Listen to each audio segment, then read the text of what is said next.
week from the Middleton Railway in Leeds, which runs along part of the trackbed of the world's oldest railway, founded by Act of Parliament in 1758. And later in the programme, we shall be looking at some of the small but unusual locomotives that went on the line. But first, we go back to 1991, when the Ukraine was still part of the Soviet Union and when steam rail tours out there were something of a rarity.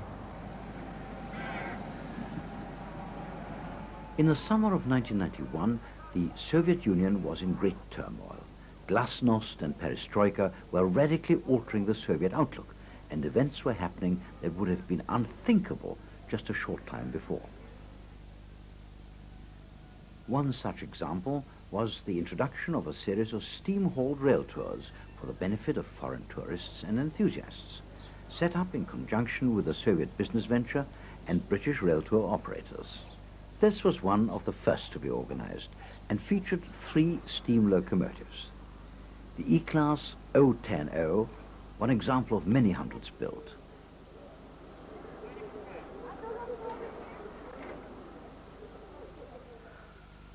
The elegant SU Class 262 in green livery, common to all Soviet Express passenger locomotives, and the L Class 210 with its distinctive high-set boiler. The tour started from Kiev, with steam haulage commencing from Fastov.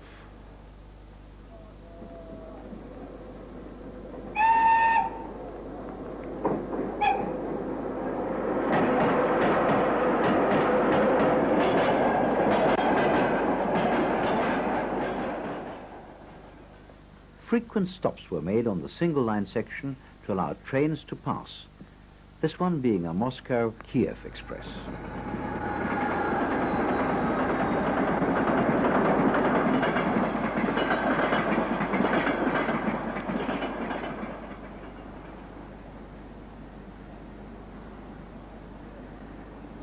The next stop was Gytomir, a fairly large town with its own tramway system, and in the depot some unusual vehicles were to be found.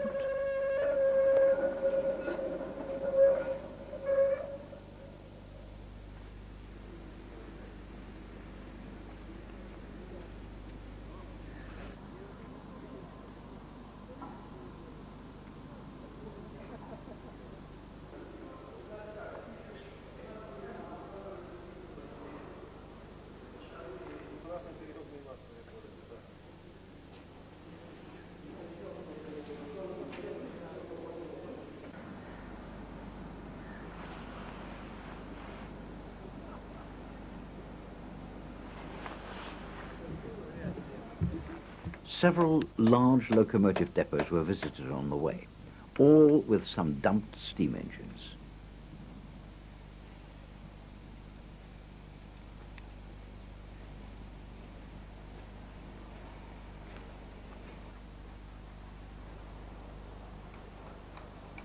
Everywhere there was constant freight and passenger movement, emphasizing the importance that this country places on rail transport.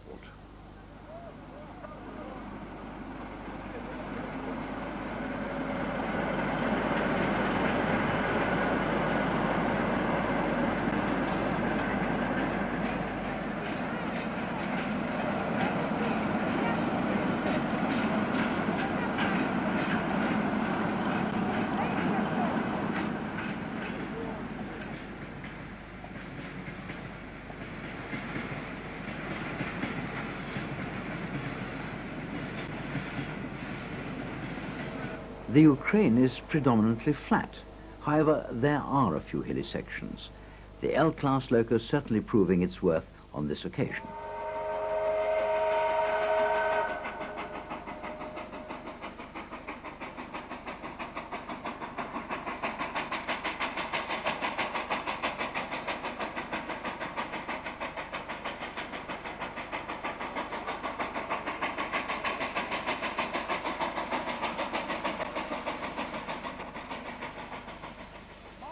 Not to be outdone, the E-Class 010 put in some good performances towards the end of the tour.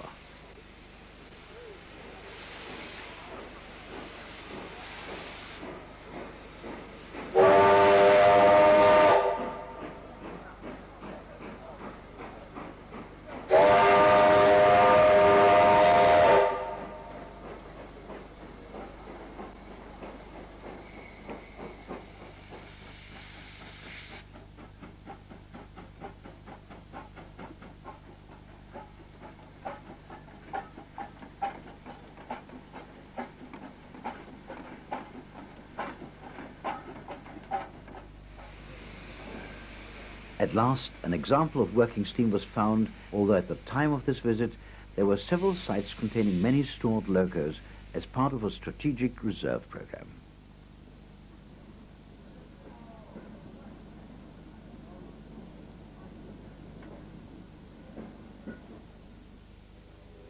At the end of the tour, some time was spent in Kiev with a chance to see some of its fine architecture.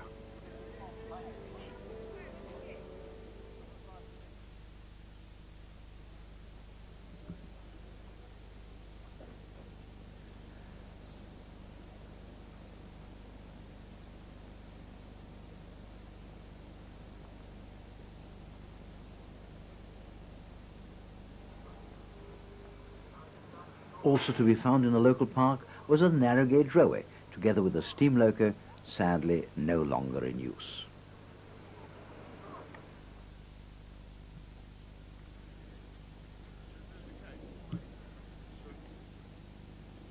Rail tours in this area are now fairly common and becoming even more ambitious in their nature, offering more steam locos, greater variety of routes, and visits to industrial steam sites. However, this tour remains something of a landmark, being one of the first of its kind and also one of the last to be held in the Soviet Union.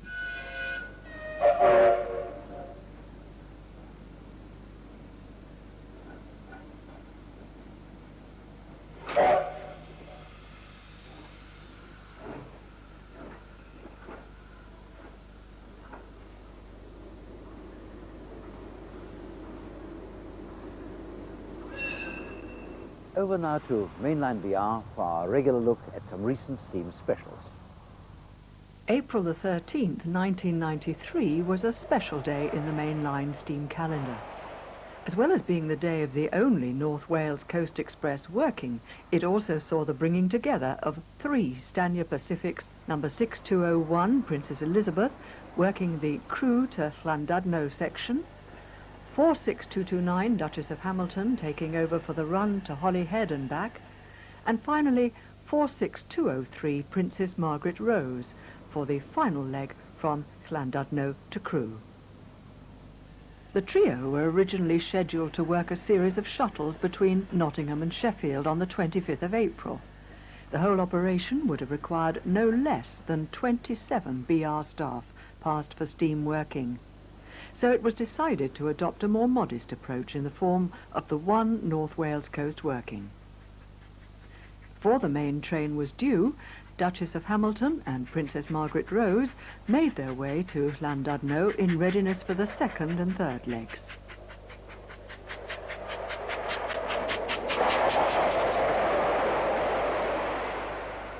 In 1992, dwindling passenger services led to the curtailment of steam services on this route.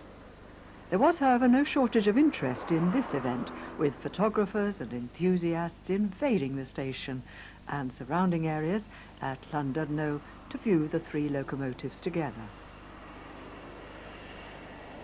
Without doubt, one of the most spectacular man-made backdrops to a railway in this country is Conway Castle, subject of many famous photographs in steam days.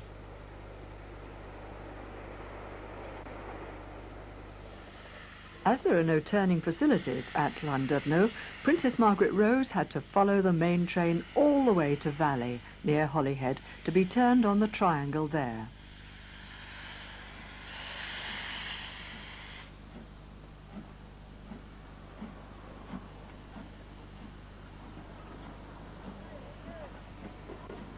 This having been done, she then proceeded Duchess of Hamilton back through Anglesey, which, by contrast with Llandudno, was relatively devoid of crowds.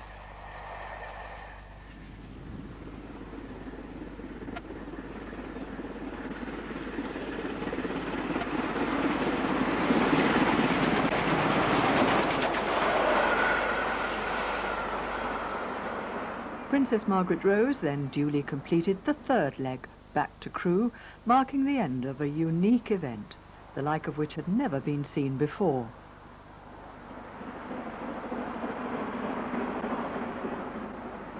The Middleton Railway is justifiably proud of its historical background. Not only is it the world's oldest railway, but it was the first to use commercially successful steam locomotives. Its claim to fame as the world's oldest railway comes from an Act of Parliament passed in 1758, allowing Ralph Brandley to build a wagonway for the purpose of transporting coal from the mines at Middleton to the developing town of Leeds. The first commercially successful steam locomotives were designed by John Blenkinsop and built by Matthew Murray in 1812 as an alternative means of transport for the line, due to the severe shortage of horses, a result of the Napoleonic Wars. They also marked the beginning of locomotive building in Leeds, which has continued to this day, and the Hunslet Engine Company is still in the business of constructing railway vehicles. Right from the start of preservation in 1960, a sense of history has been maintained at the Middleton, as Chairman Ian Smith explains.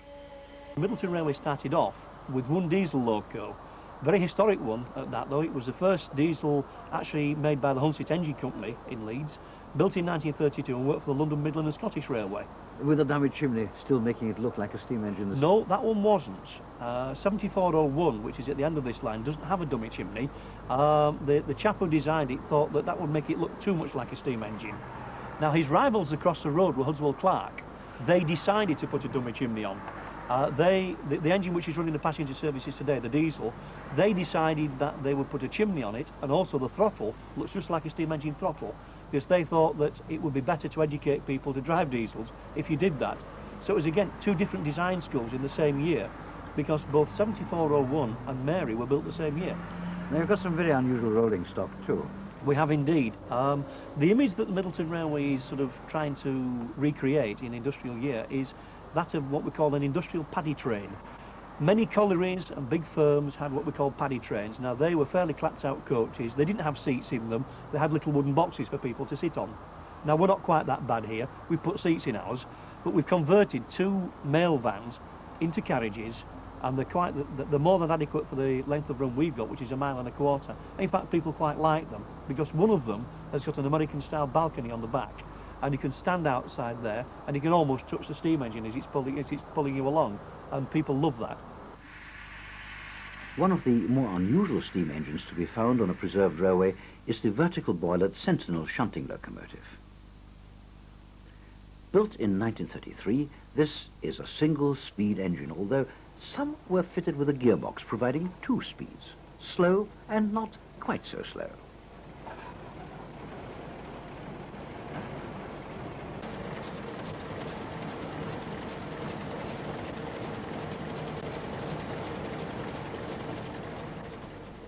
It's an appropriate locomotive for the 10-mile-per-hour restriction necessary on this line, and makes an interesting sight as it passes under the M1 motorway.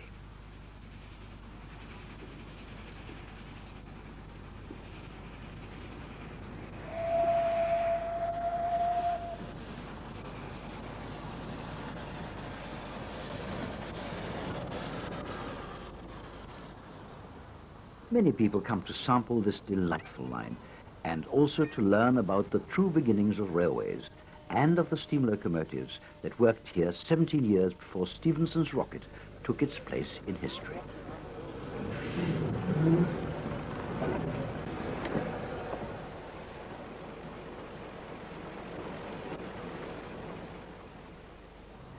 The Sacramento Rail Fair, held in May 1991, was organized to commemorate the 10th anniversary of the Californian State Railroad Museum and attracted visitors from all over the world, including a couple of steam locomotives from Great Britain.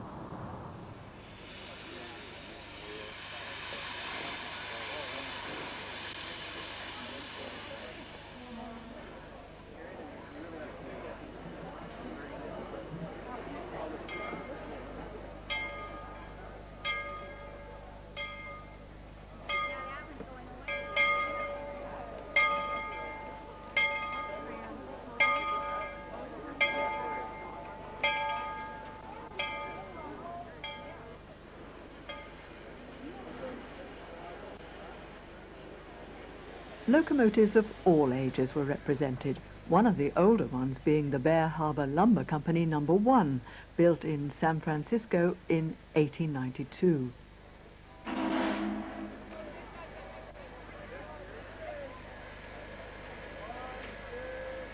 It was, however, the big locos that attracted most attention, and they don't come much bigger than Challenger number 3985. Not far behind, though, is Union Pacific 484 number 844, weighing in at around 405 tons. Built in 1944 for fast freight and passenger work, it was preserved upon withdrawal and is now based at Cheyenne. Back to the Challenger, a 4664 Mallet. At a weight of 478 tons, it's the world's largest operational steam locomotive. Withdrawn in 1949 after only 16 years' service, it was stored as a static exhibit until 1981, when it was restored to working order and converted to oil burning in 1990.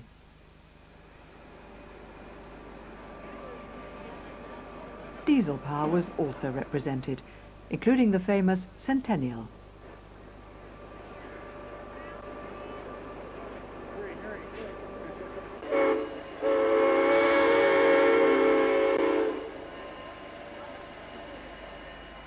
The two British locos shipped over for this event were the replica Locomotion and Ivat, class J52 number 1247.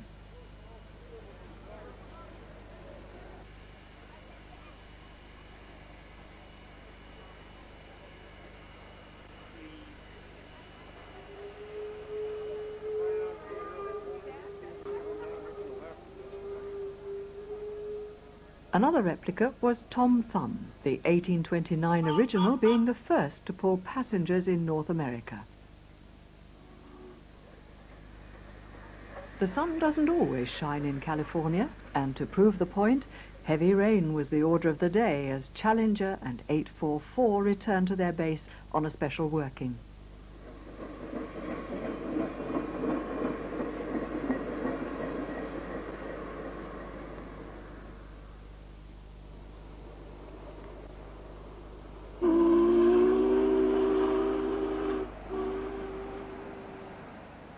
The mighty Feather River Canyon was an ideal setting in which to see the special.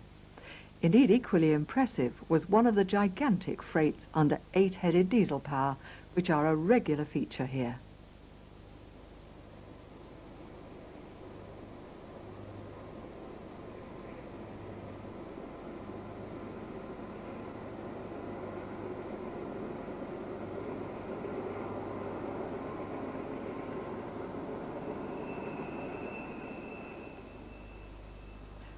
However, rain and low cloud cover made further photography virtually impossible, and in the event only one shot was obtained near the end of the day, and in almost dark conditions.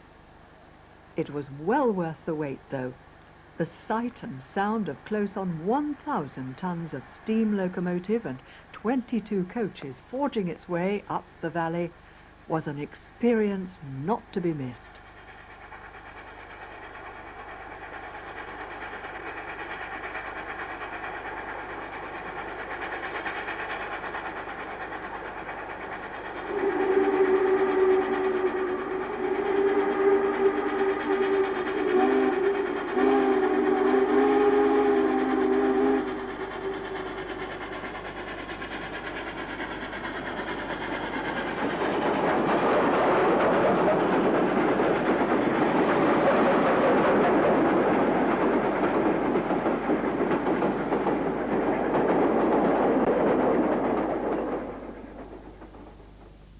The second day of the return working was made through the Nevada desert in much improved weather conditions, and the special is seen here just after emerging out of the tunnel at Reno Junction.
The fine sight of these impressive locos working through the desert was a fitting end to a memorable event and a testimony to the depth and quality of the preservation movement in the USA.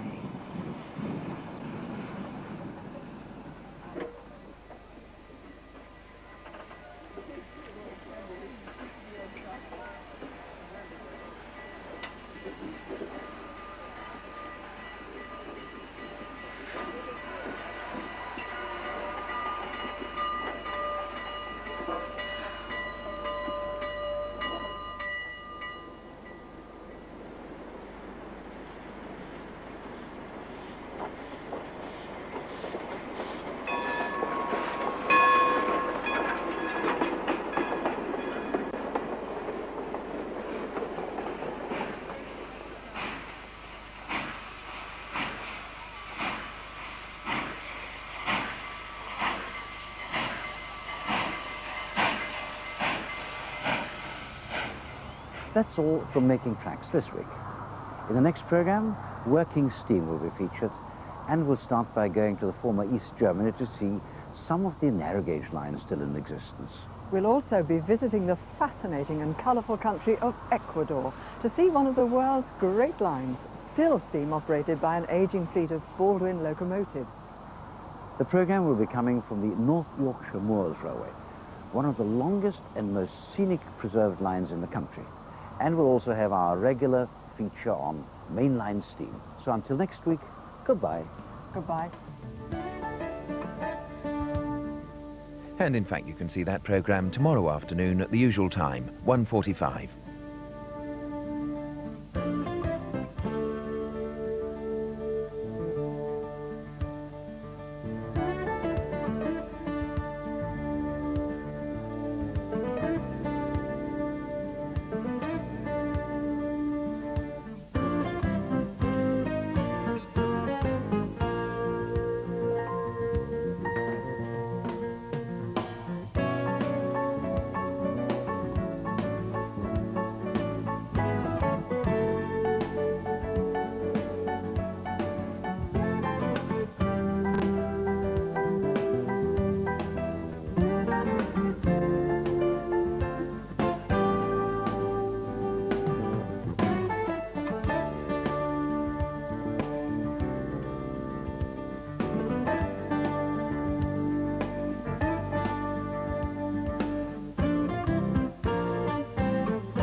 The booklet to accompany the series can be obtained by sending a cheque or postal order